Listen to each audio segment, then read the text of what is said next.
Hi everyone, Karie Millspaugh here, and thank you for joining me on my Inspired TV, Finding a Solution in Your Situation program. And today I have Erik Lehmann, all the way from Ithaca, New York.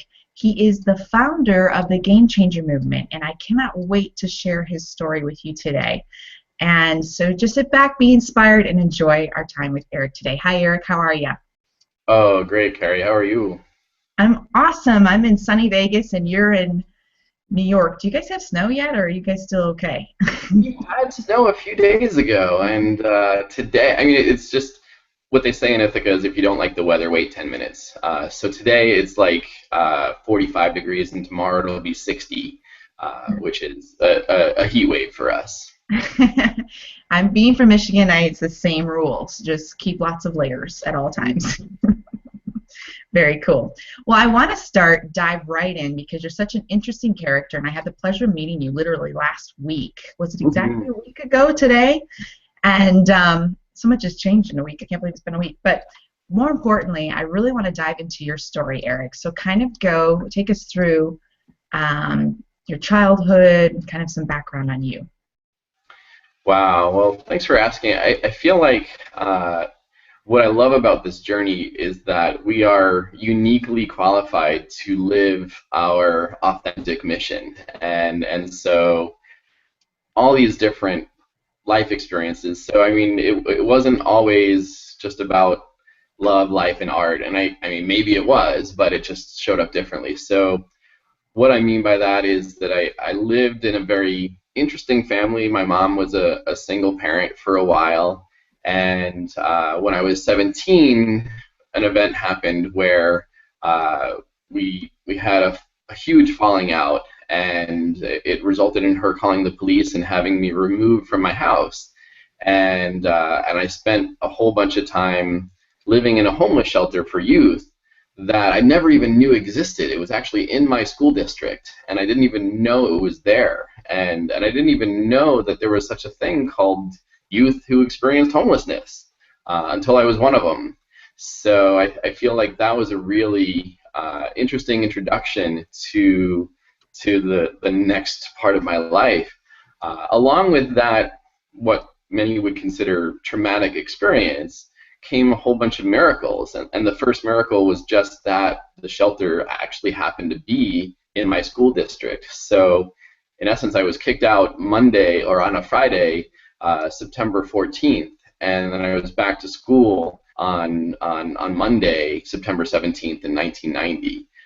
Different bus stop, but same school, and it was an amazing miracle in and of itself, because the relationships, the fun, I mean, my whole world was at school because my home life was pretty challenging. So I spent as much time as I possibly could in the safe confines of my school, you know. So I was really active. I was in art club, theater, arts, and I was a singer, and I lettered in sports I didn't care about because I just wanted to take the second late bus home and not go home as much as possible. So so that was a really interesting senior year, and was also a blessed senior year too, because 50 days into my stay at the shelter, I was starting to share with my friends what was going on, and my best friend's folks heard what I was up to or where I was living, and they offered me a room in their house, and they offered me a place to stay. And I took them up on it. Actually, a week later, I didn't take it immediately because I was so optimistic about family counseling and hoping that I could eventually move back in with my mom, but that wasn't the case. And then so my best friend's folks took me in, and then, I mean, this is senior year, so they happened to have this big red application to Cornell University hanging around the house, because their daughter had just gone through the application process a year prior to me moving in. And so they looked at my transcript. They said, "Hey, Erik, you know, you got pretty good grades and you do a whole bunch of extracurricular activities, and we happen to have this Cornell application. Why don't you fill it out?" So they paid the application fee, and they helped me write the essays. And April of 1991, after receiving a waiting list and rejection letter from the school I was applying to, I got an acceptance letter to Cornell. And so that was a pretty amazing whirlwind. But then it was also, it left a question mark. I'm like, okay, acceptance letter in hand. I turned to my best friend's mom and I said, what does this mean? And they said, well, we firmly believe in giving all of our kids the first 4 years of their education. And I mean, like, at that point, I was just like, I was keeping a ledger. I was writing down every single expense that they paid on my behalf, and I was just hoping someday that I was going to be in a position to pay them back.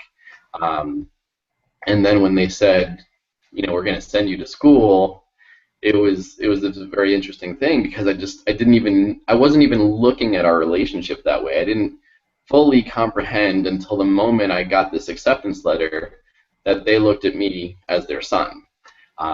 And so, they were true to their word. They sent me to Cornell, and that was just an amazing part of this journey. So in that moment, and the reason why I talk about that moment still 20 some odd years later is that that's what really gave me the pay it forward energy for the rest of my life, is that, when you're keeping a ledger to try to pay someone back, it's just different energy. But when someone does for you something that you're not really going to write them a check for, just as a one-for-one transaction, you get to pay that forward, and that energy is so much more freeing and expansive, and interesting as to how it gets to express and manifest. That's a beautiful story. So they took you in your senior year and then turned you literally into their son, like you said, treated you like another one of their children, and then here you are at Cornell University. How awesome is that? I mean, that's like a blessing in disguise. Like, what would have happened if you stayed with your mom? What school would you have gone to? What would your life have looked like?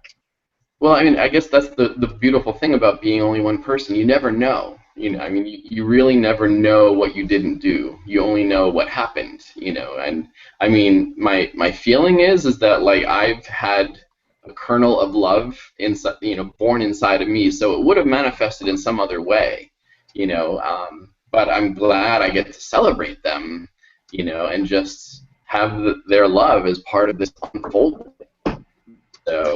So yeah, I mean, I don't even think that there would have been any confidence. I feel like this love would have come through me in some other way, but I feel the lesson I learned in that, and not many kids get this lesson, is how to really receive, because they didn't have to do that, but sort of having the faith in the universe that it could look something other than what you think it should is a big life lesson, and many of us are still getting that download,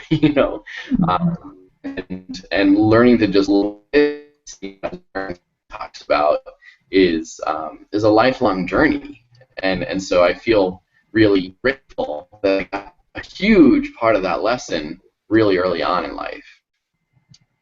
Very beautiful. That is beautiful. Doesn't it? The other kids that they had, are they kind of like your, I guess, adopted siblings as well?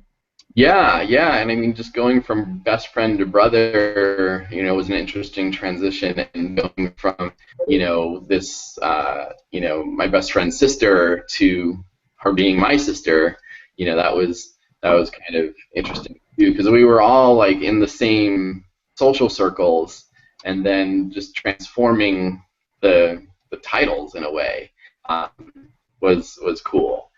So yeah, I mean, and it had its own, I don't want to say ups and downs, but challenges. Like, wow, what does it look like that he's my brother? Like, do I tell on him for stuff? Like that we used to co-conspire on. So it's a very, very interesting dynamic. That's awesome. So tell me a little bit more leading up to that senior year. Because getting kicked out of a house in senior year, we've all been teenagers once upon a time, and I probably deserved the right and earned the right to get shipped off to a relative many times. happened in my family as well. Share a little bit about that home environment, Mm. good, bad, and ugly, that you feel comfortable sharing with us.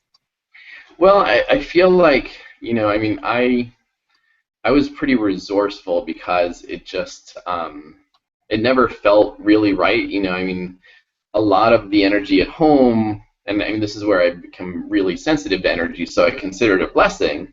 Um, but I could walk into my house and just know, energetically how I needed to show up. And the strategy, for the most part, was how to stay as invisible as possible so I didn't ruffle any feathers. Um, and so it's interesting because I became sort of a straight A student and a highly involved, citizen, student citizen, um, because I was avoiding being home, and I just, most of the grades I got were so that I didn't ruffle any feathers, and I didn't, you know, kind of, I lived a life of perfectionism to just try to stay as invisible as possible. Um, so I feel like, and I guess I also want to share the really beautiful part, which is something that I'm so grateful for right now, is that in the great times with my mom, like we would stay up till 2, 3, 4 in the morning drawing together, like just doing art together, and those were memories that are amazing. But it was just kind of a tale of two worlds. When we were doing art, things were great, but when when other energies showed up, things were not so great. So I feel like, with the game changer movement that we get to talk about, like the art's coming back, and it's transforming, because I sort of had a story about art that, it conjured up too many memories of kind of the early life that was not always that pleasant. So. So you remember these beautiful quality time motion, all right, you staying up till 2 in the morning and drawing and sharing that commonality with your mom. I take it you've got that artist gene, and so does she, and that's that beautiful side that you remember of childhood. I can relate. Every child in my family had a different perspective of mom and dad, and mine was, I took away what I remember, and it was always the quality time. I have to agree Mm-hmm. 100%. Dad didn't always have a lot of time for us kids, and I'm one of five, and I remember him taking me fishing. We went on a fishing trip together. Those little tiny memories of him teaching me track and field and how to throw a basketball properly, and those things stamp in your head. And even though they were just little tiny pieces of time, they're huge to children. Like, Mm-hmm. just a huge heart imprint to your life. I love that you shared that you remember those times. So let's go into how you landed to where you are today. How did the universe call Mr. Erik into this role today? Share that story, please. Sure. And I feel like it's still such an amazing journey of faith. Just knowing. I mean, in a way, when the police officers came, to take me to the shelter, I leaned into faith. I didn't know what it was supposed to look like, but I started learning the habits of leaning into the unknown. And just listening to the whispers. So I just kind of bring that in, is that, like, I'm getting better at hearing the whispers, and some of them happen in meditation, and so just bring it back to present day. When the Sandy Hook shootings happened, my heart was just, as a father, I have three amazing kids, and it was just this really powerful moment where I'm like, what does it mean to be a parent, when this stuff is happening in our schools? And I mean, it didn't just happen in Connecticut; it happened worldwide. I mean, those were, were heard and experienced around the world. And as a parent, it made me question everything. Question how I was showing up as a father. Question how, you know, whether or not it was worth it to send him to school. All these different things. Mm-hmm. Um, And I moped around for about a month and a half, and I was just like, what do I do with this energy? I was just really sad, and I was looking inside, and I was looking outside, and one day I just kind of, I was protecting my meditation time from that energy, because I'm like, oh no, that sadness I'll deal with on a different plane. I didn't really think that I could just pull that into meditation, which I considered this pure white, beautiful space. Um, and one day I couldn't avoid it anymore. I just said, I'm going to go the other way and really let that energy in and go into meditation with it. And I was so rewarded. I was just, I closed my eyes and opened my heart and put those kids in my heart, and what showed up was just this image of kids lining up with nothing but a violent video game in their hand as their ticket price to something better, saying, like, I chose to take this game, I can choose to give it up. And I was like, wow, like it just transformed every cell in my body. And so like it's just a really, it was a precious image. And the next day I just did the same thing, and I went into meditation again, and I saw a vision of the AIDS quilt, which celebrates those who have lost their lives to AIDS. And I realized that, wow, if we've got all these violent video games, what are we going to do with them? Let's make art. Let's celebrate the life. Let's celebrate that we actually got our lives back, and make something visible so that people know what is possible. And so that's how the Game Changer movement was born, is just the idea that kids are going to choose a different path. We're not going to do this through the power of government and politics. We're going to do this by changing the demand curve. I don't have any anger towards the folks who produce these violent video games. In fact, I feel like, I feel like much if we believe that there are terrorist cells that just kind of all of a sudden get activated, there are also love cells that get activated too. And so like that was the moment for me. It's just where like I got to change my own game, and I got to see what changing the game of the entire youth experience could be like. So that was a big deal, and I'll share one other story that really had me go all in, and I don't know if we shared it in our conversation a week ago. I did an art project where about 15 or 16-year-old kids participated, and we were just cutting violent video games into pieces and making this beautiful piece. But two kids decided that they didn't want to participate, and I took one of them aside, or I took both of them aside, and I said, "What's up with that?" And one of them said, "Hey, Erik, violent video games saved my life." And I was like, "What do you mean?" And basically what he said was, my mom's mentally ill, my dad's always high. The only thing that is consistently there for me all the time is my violent video games. So then I was just like, wow, like that hit my heart in a big way. And so I realized, I couldn't just I mean, as beautiful as it is, I couldn't just make art out of violent video games and have that be enough, and have that give that beautiful person what he really needed in order to trade in a violent video game. And then I thought back to what happened when I was a kid, and I said, wow, I mean, music saved my life. When I was going through all I was going through as a kid, I was a singer, and I listened to music like Joni Mitchell all the time. And if you were to tell me that I was supposed to cut up my music collection and turn it into art, we would have had words.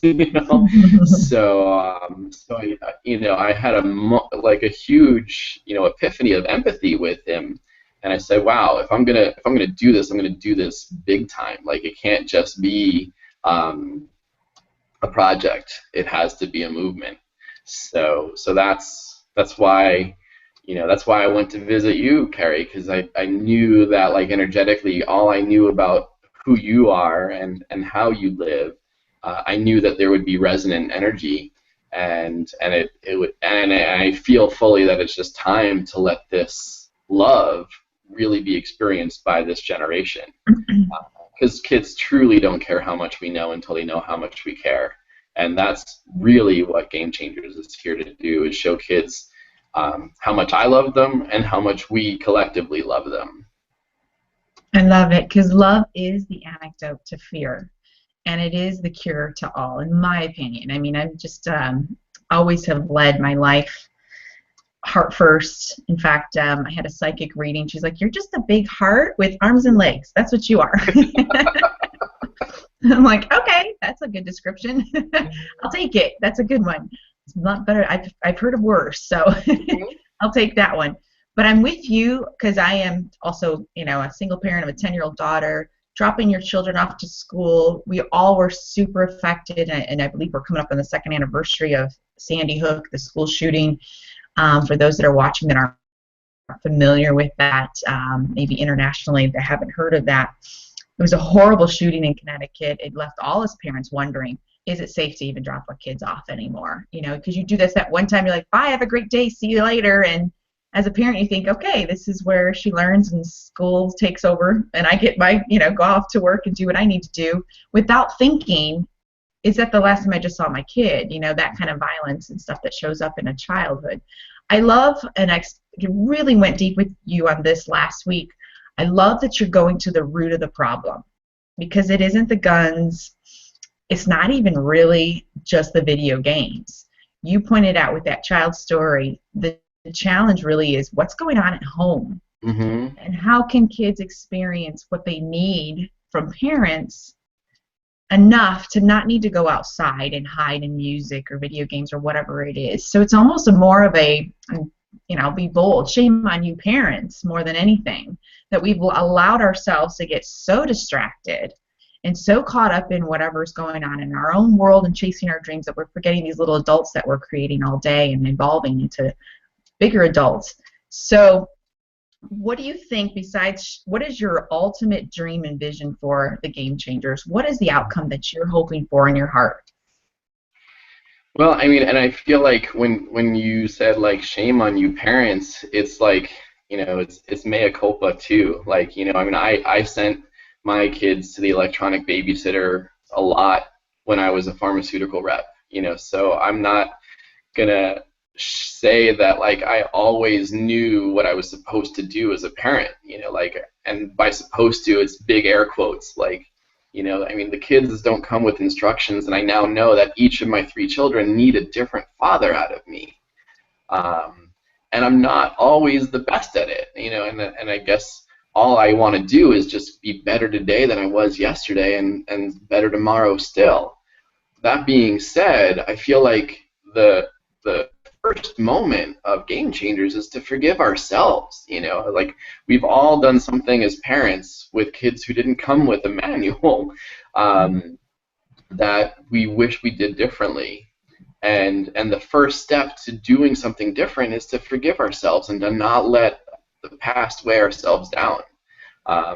So really, I want us to come together as parents who are all challenged with all these external and internal expectations. I thought that, for the first 8 to 10 years of my kids' lives, I thought I was supposed to just make a lot of money. I thought that's how I was going to be a good dad. So I did that. I was a pharmaceutical rep, and I, helped to buy a house, and I paid off a house, and I was like, wow, yay, I'm doing my thing. I'm doing great at it, And then there was something inside my heart that said, no, I'm not. That, like, if my kids know me as nothing more than a drug rep who, buys them stuff, then I've really failed. So that was a big game-changing moment in my life. Is like, I made the last payment on this house that I would, coming from homelessness, housing was a big deal. So I feel like now, now it's kind of ironic. I now live in a camper inside of a barn, and I'm happier than I've ever been in my whole entire life. And I don't even know if the space heaters will be warm enough. What I do know is we're going to find that out together, and we're going to be resourceful. I feel like the best times I had as a kid were when I lived in a smaller space with my family. And I feel like that's the other question I'm going to ask is, why do we need all this space to make us all separate? And why do we all need our own cars, our own houses, our own set of walls to keep connection out? So I feel like if Game Changers, when Game Changers does what I know it can do or will do, we're just going to have a new perspective on connection and what's worth it and what the trade-offs are. And we're going to change our game. We're going to say that, spending 2 more hours a week with my kid is something that I'm going to make a pledge to do. And so eventually we're gonna create bracelets that remind us of that pledge. I'm wearing I'm going to try to move I don't know. There's this shirt I'm wearing that's beautiful, and it's called the Repurpose Your Heart Drive shirt. So it's this image of a heart that we're going to sell, and it's, instead of saying that, it's got all these lines that say, love and purpose and truth and honesty, instead of, just talking about the bicuspid valve, our hearts, 2012 came and went, and, we were all expecting this shift to happen, and I believe it is happening. It's just a little delayed, So, but it's just time to change our game and to not judge ourselves, and to just just know that tomorrow can be more connected than today was or is. And technology is amazing for that. Here we are, separated by 3 time zones, and yet we're talking as if we're in each other's living room. And more of that is possible, and I'm excited about being part of that global game change. I want to see more art made out of violent video games. I think it's a good use for them. I want to change the demand curve, because I think that's the big point, is that if kids start making a choice and they want something better for themselves, we're gonna put the Call of Duties out of business, because we're not going to do it by policy. We're going to do it by choice. And if the kids know that we're here and we're here to stay, and that we've made something that is a worthy choice that they can rely on. That kid, he transformed the Game Changer movement by saying what he said. He planted a seed in my heart that I now get to live into as the person who caught the meditation, who caught that kernel and listened to that whisper and felt like there could be something different. So I feel like I'm really excited for the love that gets to be shared on this planet. And I want to see abundance-based businesses and love-based businesses, and people who are willing to put the word love in their mission statement, whether you're a solopreneur or a CEO of a multinational company. I feel like that word is time. I believe that's what 2012 was about, and beyond. So I feel like it's just time to really move the needle from fear to love. And every day that I love someone instead of fear them or judge them is a day that feels really, really good. Yeah. I love it. And I have to point out that behind you is a beautiful art piece that you guys made out of your smashed up video games. Because at first I'm thinking, forgive me, this show totally ages me, but when I was first talking and connecting with you, I'm like, you made art out of video games. And in my head, I'm thinking, Nintendo, those cartridges. Right. Right. I'm not thinking discs like Wii and all that other stuff. And we have a Wii, but I use it more for Netflix and anything. But I did, and then I saw the art online, and I was like, wow, that's pretty cool. So is that one of the first pieces you guys have made? And kind of tell me Hmm. what's the whole format behind that of kids turning that into art? What's the protocol, or what do you guys do? Share that experience with me. Yeah, and that's just been so amazing because like so this was the first piece, and I feel like this is where I'm humbly gonna to share who gets to be involved in this. So when that meditation first happened, I said, wow, okay, who do I know? Who do I know that can help, shape this vision?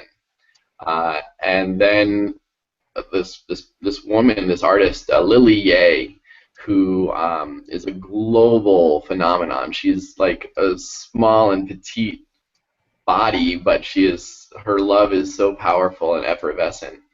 And she had just returned from Rwanda, where she redesigned the burial site of the genocide, and she did that in a community experience, and it was just so amazing to hear that story.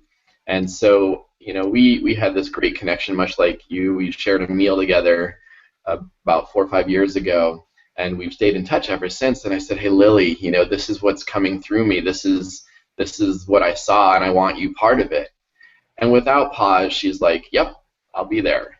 So November 15th, 2013, we created this event, and we, with probably 40 or so other people, made this piece. And I mean, to just take something from meditation and turn it into a movement, that's just pretty amazing. And since then, we have athletes involved. Byron Chamberlain, who's a former tight end with the Denver Broncos, he's more of the athletic spokesperson for the Game Changer movement. And we want to just, really create something beautiful and viral. We believe, if love, I mean, there's research that says, like, if you want to make something viral, put kittens, kittens in it, and little kids.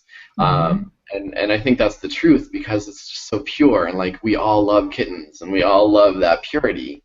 So I feel like, we also have, the Gandhi family involved, and Tushar Gandhi has recorded a video testimonial, in video endorsement for the Game Changer movement. So I mean, we've got a lot of beautiful interests, and I met a few times with Marianne Williamson, and who said words that transformed how I looked at the world, and I wrote those words into a mini book that we're soon going to publish, and hopefully raise more resources for the Game Changer movement, and it's all going to funnel into this big pool of love that we're gonna share, and I feel like that's the key word, is share. Like, I want my kids to grow up and live into their dreams, and I want to help create a world that is worth it, and that is there, ready to launch the dreams of everyone, rather than just a few people with resources. So I don't know where we were on that question. But It's all good. You shared even more. That's awesome. Yeah, I think the true ultimate bigger picture is to get us unplugged more and plugged into those that matter, obviously, and using love as that platform and giving everyone an opportunity to go on this ride with you. I think it's really cool that this isn't a journey you've taken on all by yourself. This isn't all about Erik. It's all about, you're giving so much opportunity for us to all play together. So explain how we can do that as a whole. And I know you want this to go global. So how can people, just anyone and anywhere from anywhere in the world, literally help you and be a part of this? Well, here's the beauty, is that I'm really inspired. I mean, say what you will about the ALS Ice Water Challenge. It really opened my eyes to what's possible. I mean, whatever you feel about the Ice Water Challenge and whether or not you participated in it, you know it happened, and it raised over $100 million. So that part is pretty amazing in and of itself. So I want to create a movement of what I call the Game Changer 1,000. 1,000 people who are willing to donate $10 to this movement and then inspire 3 of their friends to do the same. And then within, it's kind of interesting and cosmic and spiritual, because within 7 generations of that process, if 1,000 people donate $10 and 7 generations forward do that, which is of course spiritually significant, we will have transformed the potential impact of the Game Changer movement by each of us just taking a small part of our hearts and our wallets and aligning them with what we want to see, be the change that we wish to see. So that, that in and of itself, like if you just want to be one of the Game Changer 1,000, that would be amazing. And of course, if abundance takes over, you can be part of the Game Changer 1,000,000. But I feel like the game. I had a meditation, and these numbers just showed up while I was flying from our conversation, and it just and that's what really motivated me to just say, wow, okay, with your audience and the audience of the viral world, this is going to be easy and fun. And I feel like this is where just asking each person to do something small, can make a huge ripple effect on what's potential for the youth of this generation and generations to come. I'm all about smashing up a video game over pouring ice water over my head. Just saying. Well, yeah, and I think that's the thing, is that many people have said, well, I don't have a violent video game, to smash, and I'm like, yay, I was thinking the same. Does volleyball count? I think we have some sports stuff. Well, the thing is that, as parents, that's another part of the conversation that we're going to create, and we're going to create resources for. So you yourself, you might already be in this choir, right? But you might be concerned about Joey down the block. What if I send my kid to Joey's house and Joey has the latest and greatest Call of Duty? How do I have that conversation? When we were growing up, it was like, is there drugs and alcohol at the party?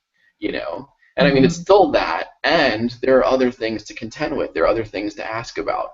So we're going to create resources and share conversation points to just, sort of like, when we were, I don't know, teenagers, the Neighborhood Watch program started happening. And now the Neighborhood Watch is digital. So I feel like this is where we get to have a digital Neighborhood Watch. It's a global conversation. And and we're also going to show that globally we care. So I hope that makes sense, but because that just sort of just came through. So the whole point is to trade in your video games for money and turn them into art. Is that the whole step-by-step process? Well, I think that the first part is, whether or not you have a video game, we're going to create this pool of resources. So, you're just going to donate $10, whether you have one at home or not. And then we're going to create programs where we're going to search out the kingpins of the violent video game community. We're going to say, what is worth it? Who do we need to be, and what program do we need to create for you to give up this violent video game? And we're going to have those conversations, and with those the pool of resources, we're going to create just beautiful alternatives. So I mean, we're both in the speaker community. I mean, imagine if we had events where kind of Marianne Williamson and you and other people were sharing stories of inspiration, and kids were lining up with the violent video game as their ticket price. And then, in addition to just that particular event, we would be handing them books and DVDs and other uplifting materials that are just getting dusty on a lot of authors' shelves. So I mean, we're just going to repurpose everything. So we're going to repurpose violent games into art, and we're also going to repurpose a lot of the amazing collateral that is just getting dusty and transform the hearts, so that I want to give kids 10 for 1, on their trade-in. I want them to upgrade in such a huge proportion that it's a no-brainer. Of course you'll trade in Grand Theft Auto 5 for this stack of things and this kind of entry into a new online community. Because I think that's the one thing that I got from that kid who wouldn't participate, is that we need to do something that's sustainable. So we need to create an online presence that he can always go to, because we can't just say, hey, mom and dad, step up, because they're dealing with their own stuff. We're all on our own journeys learning our own things. But it's time for everyone to first forgive, not blame. I'm done with that.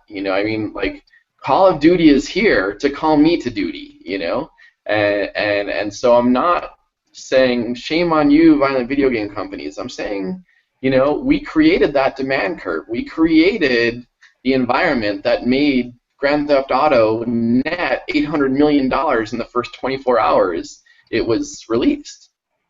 We can create demand for something else. And I feel like if we just point a finger at other people and tell them to change, that's not how we're going to do it. We got to change ourselves before we change the world. And I actually just heard an amazing performer named Santos who actually has a song that says, change ourselves and change the world. And that's really what it is that, I'm not perfect. I'm far from it.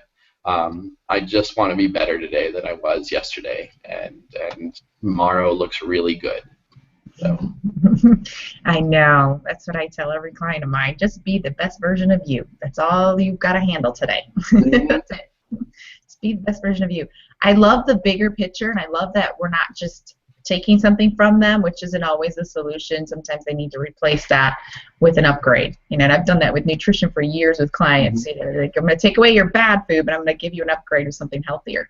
And you're doing the same thing with their mindset and giving them better versions. I also love the solution of the online forum, or a go-to place where these kids can go for support.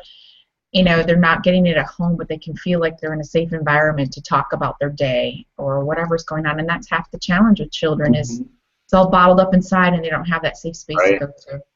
Right. And I think it's important to know that, a lot of people, because I'm working with football players, and one of the first places that we're going to reach is the NFL, and they need a lot of forgiveness right now, and if we just say shame on you, NFL, for having these people who are, doing violent things, no, it's more like, let's come from a platform of forgiveness and create something amazing together.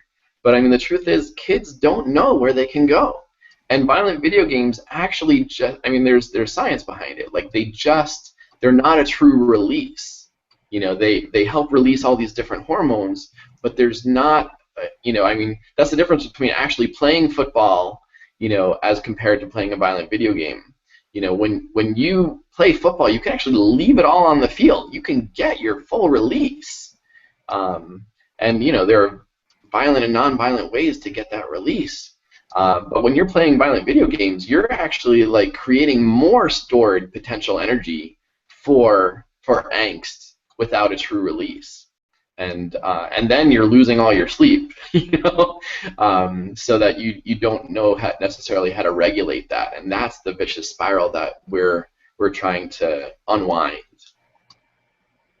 That is so true. What a deadly combination of stirring up that anger and being completely zapped, sucked into those airwaves and staring at a screen, and it's 3 in the morning and I gotta finish this kind of mindset. I've been a part of that too. So I've had and seen it from the outside looking in. My ex-husband was very involved in online video games, where literally 8 years out of our 12 years of marriage, he was 100% engrossed. It was work or video games.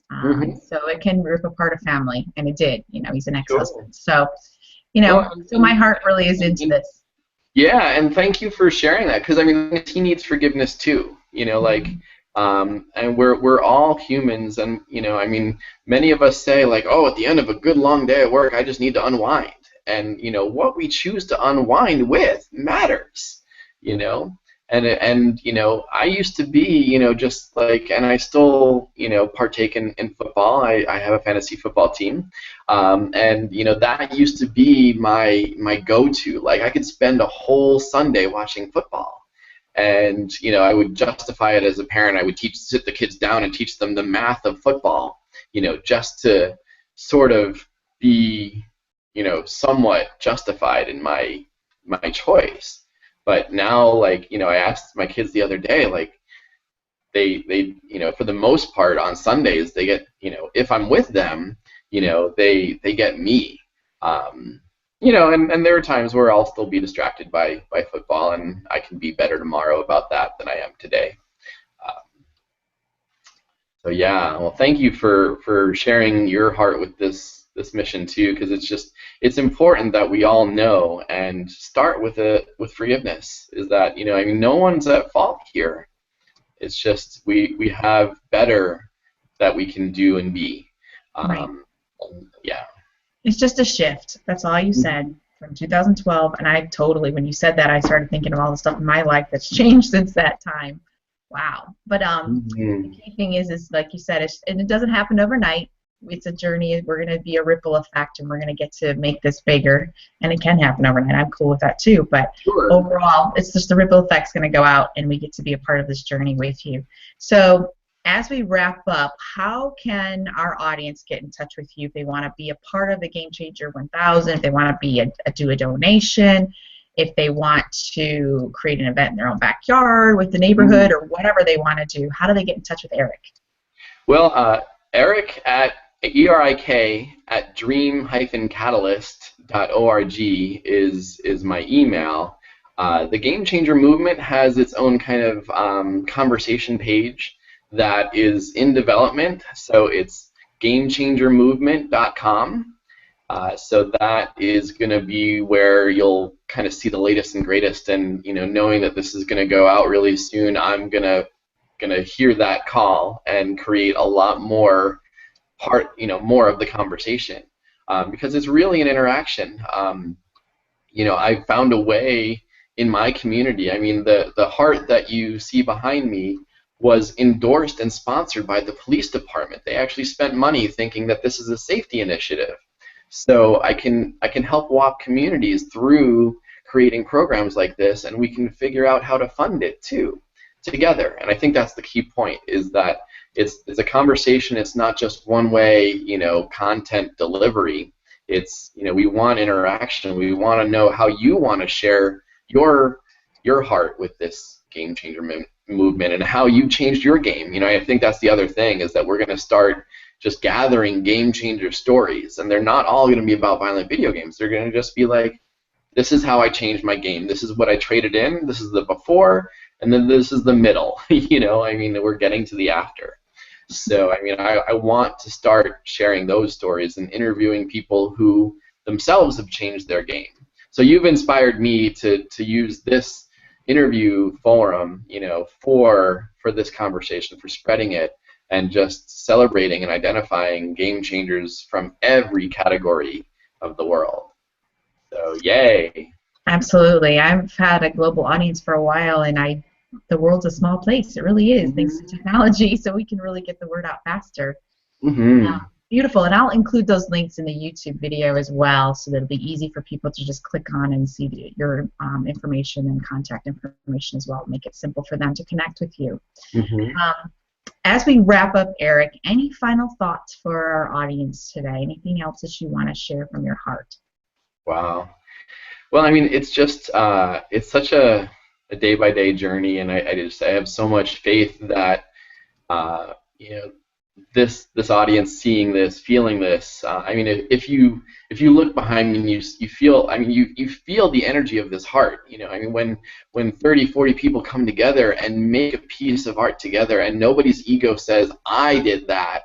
When we say we did that, it's just so amazing, and everything becomes so much more possible when that happens. And I look forward to tomorrow, because I have no idea what it's supposed to bring, but I know it's going to bring the next guided step towards the unfolding of this. And when you look at your own lives, that's the same faith that you can have. And I feel like that's the other opportunity is to trust that changing your game, I mean, and we talked about this together, our friends change. The people who were hanging around with us when we were in our comfort zones are not going to be our same friends when we're living into our dreams. So I feel like, in a way, the Game Changer movement can be that placeholder. It can be a place where you can find your new set of friends, because, as you change your game, the people who refuse to change their game are going to want you to still play with them, and it's just going to become, less and less appealing. I recently changed my game, and I've decided to never play poker again, because just my energy isn't good around that, and thinking that I was going to fund the Game Changer movement by being a poker star, that's just not who I want to be and how I want to go out into the world. So and having a conversation with you really helped me solidify that. It's just I would so much rather. I mean, you live in Vegas. I would so much rather spend time with you than at the poker table. And next time I come, I would rather go out to dinner with you than go to a casino. So. Yes, and you won't leaving smelling like smoke when you hang out with me either. Right. Thank you. My lungs will totally appreciate that. Good stuff. Well, I want to wrap up today's call and interview. More than anything, Erik, we are so appreciative that you've listened to the God Whispers that you're getting, the downloads, the meditation that you get, instead of waiting till it's a brick wall, because sometimes that happens if we wait too long and don't listen to those little whispers that come into our being. And that's why I'm such a big advocate for meditation. But you are a face to this change. You're going to help. Communities are going to get out of their houses and be more connected again. Connection is what everybody wants deep down. It's that one missing piece that doesn't make us feel fulfilled, and you get to be a big part of that. So my heart goes out to this project. Whatever I can do to be a voice to help you, I'm right by your side. So I wish you the very best, and I thank you so much for being on my program today. Thank you so much for having me. It's felt really I feel the energy when you do your guided work in the world. So I really appreciate being part of whatever you get to turn into as well. Awesome. Well, that's it, guys. I'm going to wrap it up, and thank you for joining us, and take a look for the links if you want to connect with Erik. Thank you so much.